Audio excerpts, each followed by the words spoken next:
오늘도 말씀을 통해서 예배 가운데 주님께서 우리에게 주시는 은혜가 있을 줄로 믿습니다. 또 오늘 제가 오늘 선포되는 이 말씀이 꼭 반드시 여러분에게 하나님께서 주시는 그런 말씀인 줄로 믿습니다.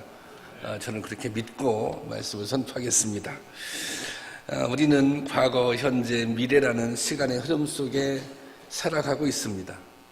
세월을 표현할 때 쏜살 같다. 이 쏜살 같다라고 하는 뜻은 쏘아 올린 화살 같다. 그런 의미입니다. 빠르다는 것이죠. 그리고 유수 같다. 흐르는 물 같다. 그렇게 표현하는 말들은 세월의 흐름에 대한 주관적인 느낌을 표현하는 것입니다. 시간의 흐름이나 속도에 대한 느낌은 연령이나 입장에 따라 각양각색입니다. 루솔은 에밀이라는 책에서 10세는 과자, 30세는 쾌락, 40세는 야망에 몰입한다고 그렇게 말했습니다. 송나라 시인 도연명은 세월 부대인이라고 하는 시에서 이렇게 세월의 흐름을 통찰했습니다. 성년 불중내, 젊을 때는 다시 오지 아니하고 일일 난제신, 하루의 새벽은 거듭되지 않는다. 그리고 금시당 면녀, 때를 만났을 때 부지런히 힘쓰라. 세월 부대인, 세월은 사람을 기다리지 않는다. 그런 의미입니다. 때에 대한 교훈은 성경에도 잘 나타나 있습니다. 성경에서도 모든 일에는 때가 있다. 그렇게 기록하고 있습니다. 성경에 때를 일컫는 단어가 크게 두 가지가 있는데요. 하나는 크로노스이고 하나는 카이로스입니다. 크로노스는 일반적인 의미의 시간입니다. 달력 또 시계로 계산하는, 다시 말하자면 물리적인 시간, 연대기적 시간을 크로노스라고 말합니다. 반면 카이로스는 역사와 사건으로서의 시간, 즉 의미로서의 시간을 뜻합니다. 말하자면 어떤 사건이 일어난 특별한 순간을 의미하는 것입니다. 더러는 이 카이로스를 하나님의 시간, 그렇게 말하기도 합니다. 우리는 이 크로노스와 카이로스 속에서 살아가고 있습니다. 하나님의 역사는 크로노스와 카이로스가 서로 작용하는 가운데 이루어집니다. 우리가 이렇게 머물러 있는 이 순간에도, 우리가 이렇게 예배를 드리는 이 순간에도 크로노스의 시간은 흘러가고 있습니다. 그런데 지금 이 순간 이 예배를 통해 우리의 삶을 변화시키는 어떤 특별한 은혜를 여러분들이 경험하게 된다면 이 순간 여러분들은 하나님의 시간, 즉 카이로스를 경험하게 되는 것입니다. 그러니 우리에게 주어진 시간, 우리가 만나는 시간들을 어떻게 보내느냐가 중요합니다. 우리에게 다가온 바로 그때 그 순간을 어떻게 맞이하느냐, 또 어떻게 보내느냐에 따라서 그 사람의 인생이 결정되기 때문입니다. 그래서 이 때를 아는 지혜, 내가 이 때에 어떻게 행동할 것인가, 그 때를 아는 지혜가 중요한 것입니다. 오늘 본문에는 때를 분별할 줄 알았던 한 여인이 등장합니다. 바로 에스더 왕비입니다. 에스더는 유대 여인으로 바사, 그러니까 페르시아입니다. 바사 왕국의 포로로 잡혀간 유대의 포로 3세대입니다. 에스더는 일찍이 부모님을 잃고 삼촌인 모르드게의 집에서 양육되었는데 미모가 출중해서 바사 왕 아수에로의 왕비가 됩니다. 그런데 당시 총리 대신이었던 하만의 음모로 페르시아 내에 있는 모든 유대인들이 죽임을 당하는 위기를 만나게 됩니다. 에스더는 이 위기의 순간 대처를 잘하는 것이죠. 때를 분별해서 지혜롭게 대처를 잘했습니다. 그래서 위기에 대처하는 그의 신앙과 지혜를 통해서 오늘은 은혜를 나누고자 합니다. 첫째는 부르심의 때입니다. 부르심의 때가 있다는 것입니다. 하나님의 역사가 진행되기 위해서는 누군가의 역할이 필요합니다. 하나님께서 오늘 여러분들을 부르셨어요. 저를 부르셨어요. 왜? 하나님의 역사를 진행하기 위해서 우리를 부르신 것입니다. 본문에는 이국 땅 바세에서 진멸당할 위기에 놓인 유대인들의 절박한 상황이 기록되어 있습니다. 유대인들은 유다 백성들은 바벨론과의 전쟁에서 져서 포로로 잡혀갔어요. 그런데 얼마 있지 않아서 이 바벨론은 바사에게 멸망을 당합니다. 그런데 이 바사는 유다 민족들에게 아주 호의적인 정책을 사용합니다. 그래서 유다인들이 관료로 등용되기도 하고 또 왕궁의 고위 관리가 되기도 했습니다. 그 대표적인 인물이 바로 느헤미야입니다. 본문에 나오는 모르드게도 궁중 관리였습니다. 모르드게는 바벨론으로 잡혀간 2세대 유대인인데 일찍 부모를 여윈 조카 에스더를 딸처럼 키웠습니다. 그러다가 마침 아하수에로 왕 와스디 왕비를 폐위시키고 새로운 왕비를 뽑게 되었는데 이때 모르드게의 조카인 에스더가 왕비가 됩니다. 이 사건은 조국을 잃고 포로살이를 하고 있는 유대인들에게는 매우 큰 힘이 되었을 것입니다. 그런데 문제가 생깁니다. 문제가 생겨도 아주 크고 심각한 문제가 생깁니다. 이 바사 왕국의 2인자였던 하만이 모르드게에게 적개심을 갖게 된 것입니다. 그 발단은 이렇습니다. 에스더 3장 2절 말씀 보겠습니다.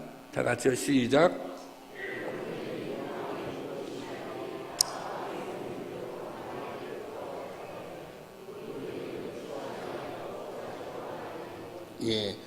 왕을 제외한 모든 신하들이 다 하만에게 무릎을 꿇었어요. 절을 했어요. 그런데 모르드게는 그렇게 하지 않았어요.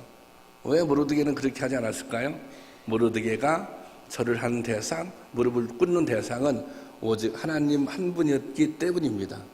그러자 하만이 너무 많이 화가 났어요. 그래서 화가 나서 모르드게를 죽일 수 있어요. 그런데 모르드게를 죽일 생각을 할 수 있어요. 그런데 이 하만은 얼마나 악한 사람이었던지 유대 사람들을 다 죽이기로, 멸절하기로 그렇게 마음을 먹고 음모를 꾸밉니다. 에스더 3장 6절 말씀인데 한번 보겠습니다. 시작.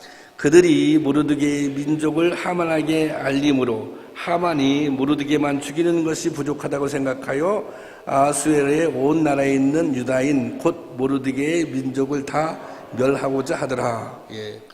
전부 죽이려고 하죠. 유다 백성들이 모두 죽음의 위기에 직면하는 것입니다. 이 죽음의 위기에, 이 유대 민족의 멸망의 위기 순간에 모르드게는 에스더를 찾습니다. 에스더를 찾아갑니다. 에스더는 지금 왕비입니다. 본문 8절 말씀 볼까요? 가서 그렇게 얘기합니다. 시작. 또 유다인을 멸절하라고 수산궁에서 내린 조서 초본을 하닥에 주어 에스더에게 보여 알게 하고 또 그에게 부탁하여 왕에게 나아가 그 앞에서 자기 민족을 위하여 간절히 구하라 하니, 이것은 왕비 신분이었던 에스더에게 자기 민족을 구하기 위해서 왕에게 나가서 간청해 달라는 것입니다. 왕비인 에스더가 동포를 위해 나서 달라는 것입니다. 그런데 이것은 에스더에게 쉬운 일이 아닙니다. 이것은 에스더가 목숨을 거는 일이었기 때문이었습니다. 왜 그런지 그 이유가 11절에 나와 있습니다. 11절 한번 보겠습니다. 시작. 왕의 신하들과 왕의 각 지방 백성이 다 알거니와 남녀를 막론하고 부름을 받지 아니하고 안뜰에 들어가서 왕에게 나가면 오직 죽이는 법이요 왕이 그 자에게 금규를 내밀어야 살 것이라. 이제 내가 부름을 입어 왕에게 나가지 못한 지가 이미 30일이라 하라 하니라. 자, 내용이 이해가 되시죠? 당시의 법이 왕에게 나가려면 왕의 부름을 받아야 돼요. 그런데 왕의 부름을 받지 않고 왕에게 나갔을 때 그러면 무조건 죽임을 당하는 거예요. 특별한 예가 있는데 그것은 왕이 그래 나도 너를 만나고 싶다 이렇게 반응을 보이면 그렇게 사인을 주면 살 수 있는 거예요. 그런데 지금 에스더는 그게 불안한 거예요. 내가 왕에게 나갈 수는 있지만 여태까지 30일 동안 왕이 나를 부르지 않았어. 그렇기 때문에 왕의 마음을 알 수 없어요. 에스더를 향한 왕의 마음을 알 수 없어요. 왕이 반응을 보이지 않는다면 에스더는 그 자리에서 죽음을 당하게 되는 것입니다.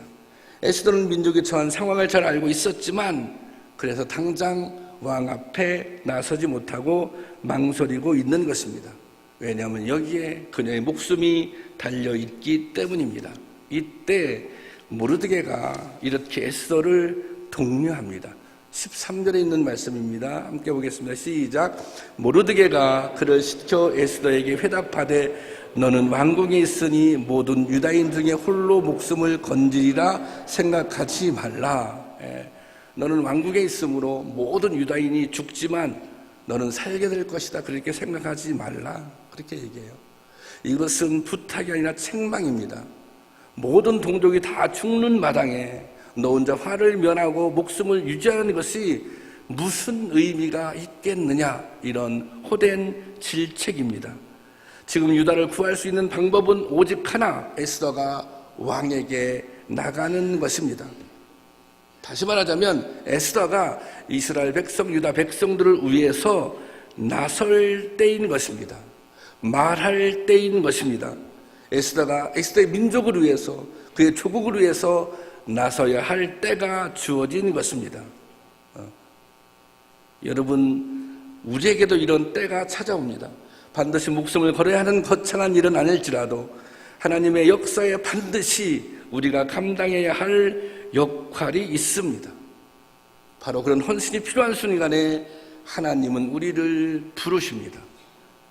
우리가 성도로 살아가기 위해서, 하나님의 역사에 기여하기 위해서 이 부르심의 때를 알아야 합니다. 여러분, 영성이라는 말이 있습니다. 영성 훈련, 영성이 있다 없다 이런 말들을 많이 씁니다. 영성이란 무엇입니까? 유창하게 기도를 잘하고 성경 지식 해박하고 교회 일을 열심히 하면 영성이 있는 것입니까? 그런 것만으로 설명이 부족한 것입니다. 제가 오래전에 영성에 관한 글을 보게 되었는데, 책을 보게 되었는데 마음에 와 닿은 대목이 있었습니다. 그 글을 보면 영성은 하나님에 대해 예민하게 반응하는 것이라고 설명하고 있습니다. 영성은 예민성이다. 하나님 앞에 예민하게 반응하는 것, 하나님 앞에 예민하게 반응하는 것, 그것이 무엇인가? 그것은 하나님의 생각, 하나님의 뜻, 하나님의 계획에 대해 예민하게 생각하는 것입니다. 그래서 하나님의 뜻을 이해하고 그 뜻에 맞게 나의 몸을 움직이는 것, 그 뜻에 나의 몸을 던지는 것, 그것이 영성이라는 것입니다. 순수라는 말이 있습니다. 여러분도 자주 쓰는 말, 또 제가 좋아하는 말 중에 하나입니다. 목사가 순수해야 된다, 교회가 순수해야 한다, 그렇게 말하는데 도대체 무엇이 순수입니까? 세상에 대해서 무지하고 외골수이면 순수한 것입니까? 정치도 모르고 세상도 모르고 교회 일만 그냥 열심히 하는 목사가 순수한 목사입니까? 그런 성도가 순수한 성도입니까? 아닙니다. 순수라고 하는 것은 하나님이 나를 필요로 하는 그 순간, 바로 그때 단호하게 결단하고 자신을 던질 수 있는 것, 그것이 순수입니다.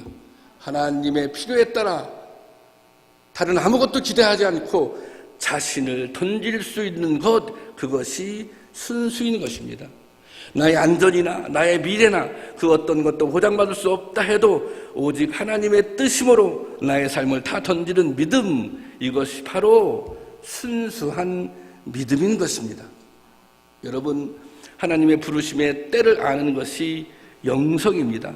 하나님의 뜻을 위해 나를 내려놓고 응답하는 것이 믿음인 것입니다. 우리에게 이런 영성과 믿음이 있을 때 교회가 힘을 얻습니다. 우리의 신앙이 힘을 갖습니다. 이런 신앙, 이런 교회가 세상을 바꿉니다.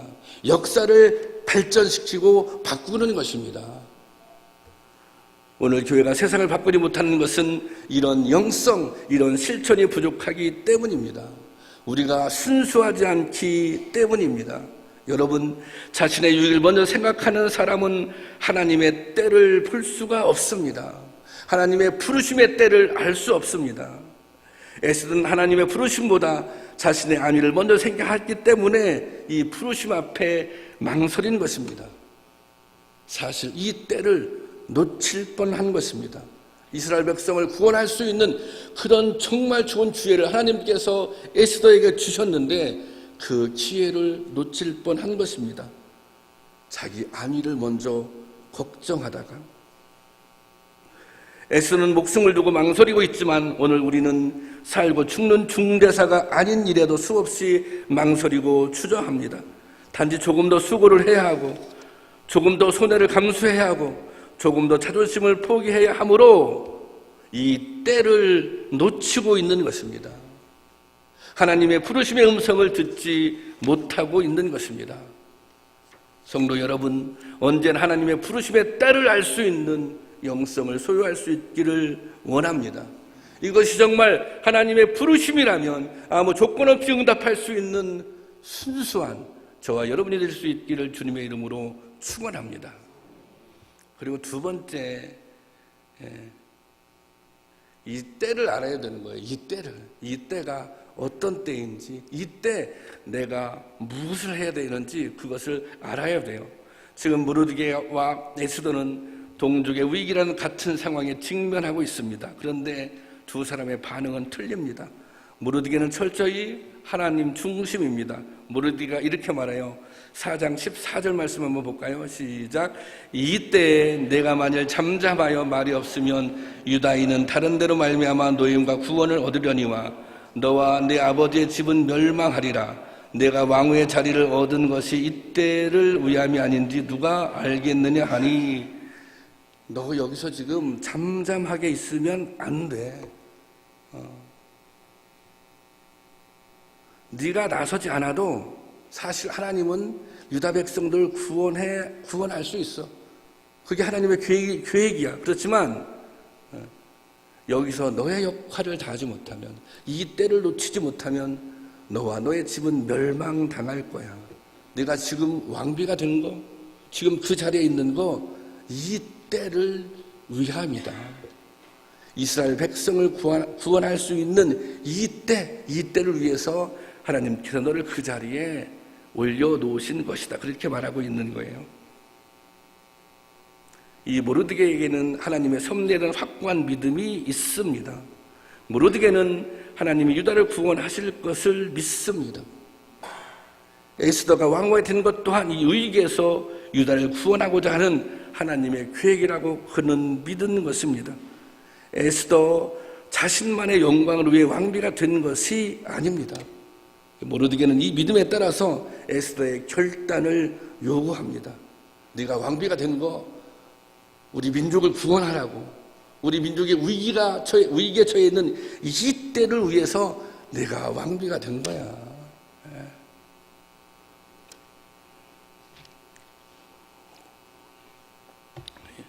이게 참 중요합니다. 이 때를 위해서. 제가 이 말씀을 묵상하는데 이 때를 위해서. 한국 교회가 비판받고 있잖아요.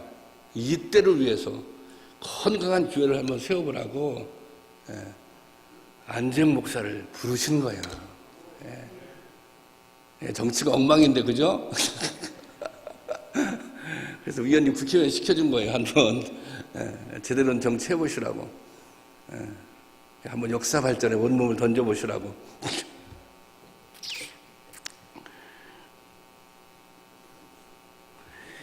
바로 이때가 내가 나서야 할 그때다, 그렇게 말하고 있는 거예요. 이 순간 가만히 있는 것은, 에스더가 이 순간 가만히 있는 것은, 이 순간 침묵하는 것은, 이 순간 왕 앞에 나가지 않는 것은, 이 순간 행동하지 않는 것은, 그것은 하나님 앞에 반역이라는 것입니다. 이게 모르드게의 믿음의 고백입니다. 근데 하지만 에스더는 좀 다릅니다. 에스더는 망설이고 두려워합니다. 이것은 자신의 소명에 관한 확신이 부족하기 때문입니다. 다시 말하자면 하나님이 이 민족의 위기의 때 이 민족을 구원하려고 나를 부르셨다고 하는 확신이 그녀에겐 없었던 것입니다. 그러니까 내가 이 순간 무엇을 해야 할지, 이것이 하나님의 나에게 대한 부르심인지 그것을 분별하지 못하고 있는 것입니다. 여러분, 우리가 중요한 것은 하나님의 계획 가운데 자신을 풀 수 있어야 합니다.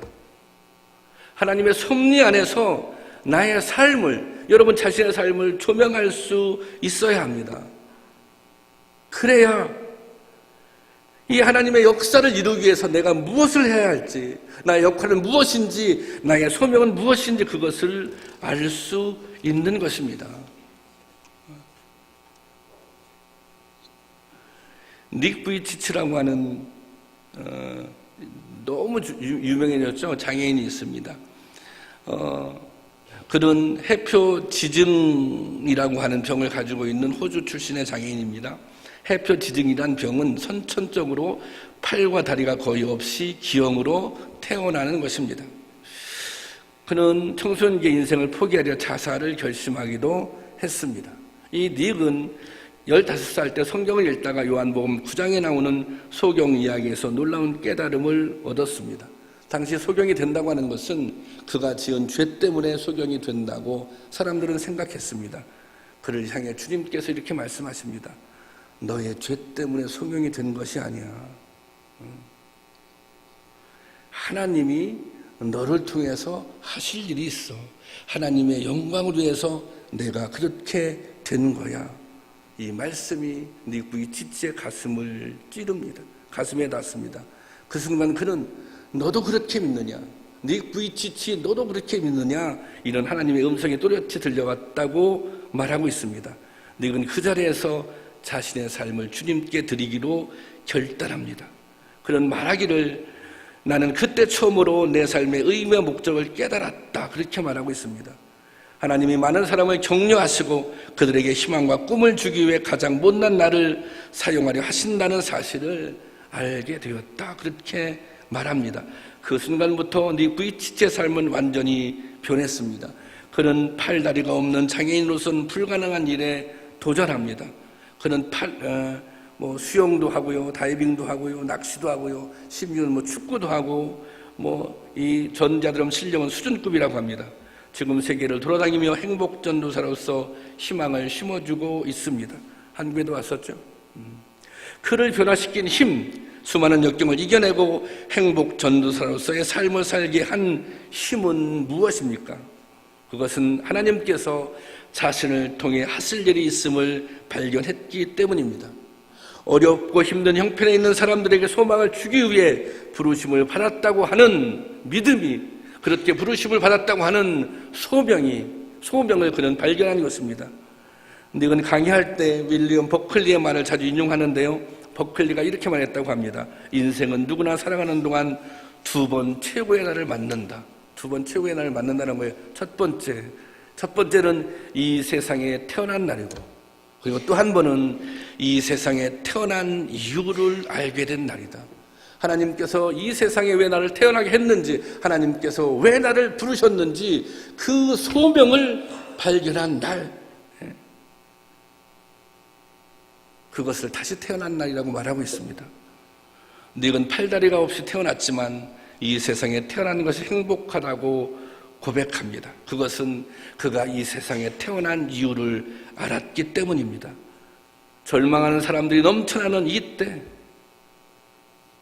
낙심하고 인생을 포기하려고 하는 사람들이 넘쳐나는 이 시대에 그는 특별한 소명을 받은 것입니다. 그들에게 소망을 주라고, 그들을 격려하라고. 너희들도 나같이, 내가 2팔이 없지만 2다리가 없지만 너희들도 나같이 행복할 수 있어. 이렇게 희망을 주라고 하나님께서 그를 부르셨다는 것입니다. 여러분, 닉 부이치치의 이 고백은 오늘 우리에게도 매우 큰 도전이 됩니다. 오늘 우리에게도 주님의 부르심이 있습니다. 저와 여러분을 통해 하시고자 하는 일이 있습니다. 이때, 주님께서 주시는 이때 내가 해야 할 일이 있습니다. 여러분, 우리에게 이때는 언제입니까? 이때 내가 해야 할 일은 무엇입니까? 이때 우리의 소명은 무엇입니까? 제가 설교를 준비하면서 이 말씀을 묵상하면서 저도 이렇게 요 순간에 이렇게 기도하게 됐어요. 주님, 그러면 저에게 이때는 언제입니까? 주님, 그렇다면 저에게 이때는 언제입니까? 제가 그렇게 기도할 때 주님께서 이렇게 응답해 주셨어요. 재홍아, 지금이 이때다. 지금이 이때다. 여러분, 이때는 미래에 있지 않습니다. 물론 미래에 있을 수도 있지만 여러분, 이때 주님이 우리를 부르시는 이때는 바로 지금인 줄로 믿습니다. 지금 이 순간 주님을 위해서 해야 할 일이 있습니다. 지금 감당해야 할 사명이 있는 것입니다. 여러분, 주님의 몸된 교회를 든든하게 세우는 일이 우리에게 주어진 이때의 일입니다. 지금 우리에게 맡겨진 여러 가지 사역들을 온전히 감당하는 것, 그것이 이때의 일입니다. 오늘 이 나라와 이 민족을 위해서 기도하는 것, 그것이 이때의 일입니다.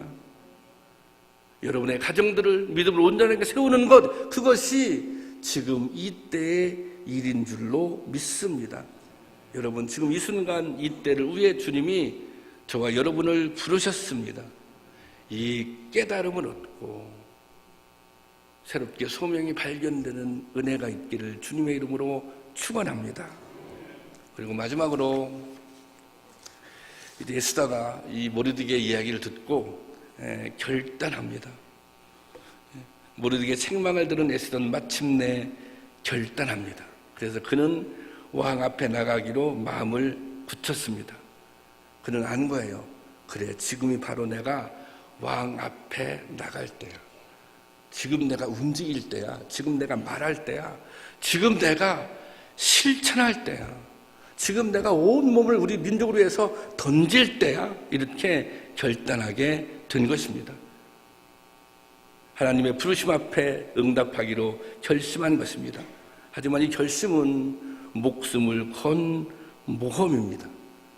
그래서 에스더가 그렇게 얘기해요. 죽으면 죽으리라, 이런 각오로 왕 앞에 나갑니다. 여기서 죽으면 죽으리라는 말은 죽어도 할 수 없다는 체념이 아닙니다. 죽는 것이 하나님의 뜻이라면 내가 주님의 뜻에 따라 기꺼이 죽겠다고 하는 믿음의 고백인 것입니다. 그리고 이 일을 위해 금식을 요청합니다. 16절 말씀입니다. 한번 보겠습니다. 시작. 당신은 가서 수산에 있는 유다인을 다 모으고 나를 위하여 금식하되 밤낮 3일을 먹지도 말고 마시지도 말고 나도 나의 시녀와 더불어 이렇게 금식한 후에 규례를 어기고 왕에게 나가리니 죽으면 죽으리다 아니라. 이 에스더의 금식은 온전한 헌신을 위한 준비입니다. 나의 힘을 포기하고 나의 모든 욕망을 내려놓고 나의 안위를 내려놓고 전적으로 하나님을 의지하겠다는 것입니다. 죽으면 죽으리라, 이 담대한 결심이 역사의 반전을 이루게 됩니다. 멸망 직전에 있던 유다가 구원을 얻게 된 것입니다. 이것은 크로노스가 카이로스가 되는 순간입니다. 자연적으로 흘러가는 시간입니다. 이 자연적으로 흘러가는 시간에 맡겨두었으면 유다 백성들은 다 죽게 되어 있어요. 그렇지만 죽으면 죽으리라고 하는 에스더의 결심이 이 그냥 흘러가는 시간을 하나님의 시간으로 바꾸어 놓은 것입니다. 여러분, 부르심에 응답하는 것이 신앙입니다. 그런데 이 부르심에는 결단이 필요합니다. 왜 결단이라고 하는지 아십니까? 내가 하고 싶은 대로 하는 것을 결단이라고 말하지 않습니다. 내가 하고 싶은 걸 하지 않는 것을 결단이라고 말하지 않습니다. 내가 하기 싫은 것, 그것을 내가 하기 싫지만 내가 정말 하기 싫어요. 그런데 하나님이 원하실 것을 하는 거예요. 내가 정말 하고 싶어요. 그렇지만 하나님의 뜻이 아니니 하지 않는 거예요. 그래서 결단입니다. 그래서 이 결단에는 희생이 따르는 거예요. 이 결단에는 헌신이 필요한 것입니다. 여러분, 우리의 헌신과 희생을 통해서 우리가 얻을 수 있는 것은 무엇입니까? 그것은 하나님의 역사입니다. 우리의 희생을 통해서 하나님의 부르심에 응답한 우리의 헌신을 통해서 하나님의 역사가 이루어지는 것입니다. 이 땅에 하나님의 나라가 이루어지고 그 나라와 그 의가 이루어지는 것입니다. 이것은 부르심에 응답한 사람들을 통해서만 이루어지고 있는 것입니다. 여러분, 어떻게 교회가 건강하게 세워지고 부흥합니까? 우리가 속해 있는 셀이 어떻게 견고한 소그룹으로 세워집니까? 이 땅에 하나님 나라가 어떻게 세워지겠습니까? 그것은 부르심을 따라 헌신하는 사람들을 통해 세워집니다. 우리가 기도로 헌신하는 사람이 있어야 교회가 세워집니다. 섬김으로 헌신하는 사람이 있어야 교회가 견고하게 세워집니다. 여러분, 지금이 하나님이 우리를 부르시는 이 때입니다. 지금 우리가 이루어야 할 소명이 있습니다. 이 부르심에 따라 헌신할 때 하나님께서 우리를 통해 역사하실 것입니다. 하나님의 뜻을 이루어 가실 것입니다.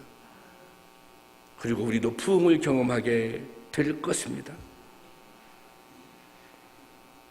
우리가 결심만 하면 그냥 흘러가는 시간이 아니라 하나님이 역사하는 시간으로 바꿀 수 있는 것입니다.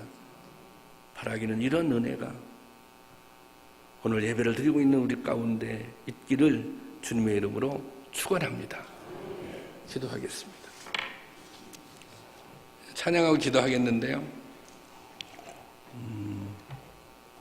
여러분들이